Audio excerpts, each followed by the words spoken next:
우리 하나님 아버지와 주 예수 그리스도로부터 오는 은혜와 평강이 오늘 여러분 모두에게 함께 하시기 바랍니다. 오늘은 11월 9일 토요일입니다. 오늘 하나님이 주시는 말씀은 사무엘상 5장 1절부터 은혜를 나누겠습니다. 블레셋 사람들이 하나님의 궤를 빼앗았습니다. 그리고 에베네셀에서부터 아스돗까지 가지고 갑니다. 블레셋 사람들이 하나님의 궤를 가지고 다곤의 신전에 들어가 다곤 곁에 하나님의 언약궤를 놔뒀죠. 그때 아스돗 사람들이 이튿날 일찍 일어나 보니까 다곤이 여호와의 궤 앞에 엎드려져 있는 겁니다. 그리고 그 얼굴이 땅에 닿았습니다. 그들이 다곤을 일으켜 다시 자리에 세워놓습니다. 그리고 그 이튿날 아침 그들이 또 일찍 일어나 다곤신 앞에 갔더니 여호와의 궤 앞에 또 엎드려져 있는 겁니다. 얼굴은 땅에 닿았죠. 그런데 그 머리와 두 손목은 다 끊어져 버린 겁니다. 그리고 문지방에 있고 다곤의 몸뚱이만 남아 있었습니다. 그러니 이 블레셋 사람들이 얼마나 두려웠을까요? 그러므로 다곤의 제사장들이나 다곤의 신전에 들어가는 자는 오늘까지 아스돗에 있는 다곤의 문지방을 밟지 않습니다. 두려운 겁니다. 그래서 여호와의 손이 아스돗 사람에게 엄중히 더하사 독한 종기의 재앙으로 아스돗과 그 지역을 쳐서 망하게 하십니다. 그러면 이 블레셋 사람들이 승리한 줄 알았어요. 하지만 하나님의 언약궤는 하나님의 임재이죠. 하나님의 임재가 임하면 그들이 믿었던 다곤신이 다 목도 잘리고 손도 잘리고 몸뚱이만 나는 아무것도 아니라는 것을 알게 됐어요. 그리고 오히려 재앙이 종기의 재앙이 블레셋에 임하게 되었습니다. 아스돗 사람들이 이를 보고 이스라엘 신의 괴를 우리와 함께 있지 못하게 해야 한다. 그의 손이 우리와 우리 다곤을 친다라고 얘기해요. 그럼 이스라엘 백성이 한 건 하나도 없어요. 하나님이 지금 이스라엘 백성들을 치고 계시는 겁니다.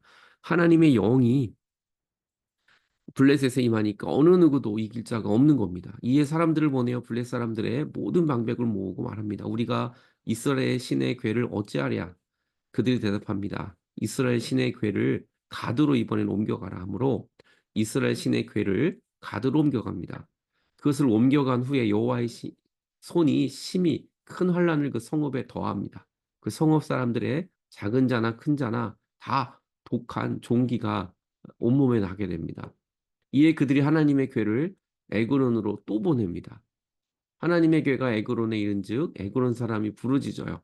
그들이 이스라엘의 신의 궤를 우리에게로 가져다가 우리 백성을 죽이려고 하는 겁니까? 그러면서 에그론 사람들도 그 소문을 들었기 때문에 하나님의 궤를 굉장히 두려워합니다. 이에 사람을 보내어 블레셋 모든 방백을 모으고 이스라엘 신의 궤를 보내며 있던 곳으로 돌아가게 하자. 우리와 우리 백성의 죽음을 면하게 하자 하니 온 성읍이 사망의 환란을 당하고 있기 때문입니다. 하나님의 언약궤가 온 것만으로도 블레셋은 다 벌벌 떨고 있는 거예요. 하나님의 손이 엄중하심으로 죽지 아니한 사람은 독한 종기로 치심을 당해 성읍의 부르짖음이 하늘에 사무칩니다. 하나님의 언약궤를 훔쳐오고 그것을 전쟁에서 이겨서 다 뺏어왔지만 오히려 하나님의 언약궤 때문에 지금 고통당하고 있는 이스라엘 백성들, 이 블레셋 사람들을 우리는 보게 됩니다. 지도를 좀 보면요. 이 에베네셀에서 전쟁을 했습니다. 어, 이스라엘 백성과 또 이 블레셋이 그래서 아벡에 모여서 전투를 하게 되죠. 그리고 지게 되니까 어떻게 해요? 실로에서부터 하나님의 언약궤를 빨리 가지고 오라고 했습니다. 하지만 전쟁에선 졌고 이 하나님의 언약궤는 빼앗기고 그리고 그것이 바로 이 아스돗까지 아, 블레셋 사람들이 빼앗아 갑니다. 그런데 박원신이 다 온몸이 부서져 버리니까 가드로 옮기게 됐죠.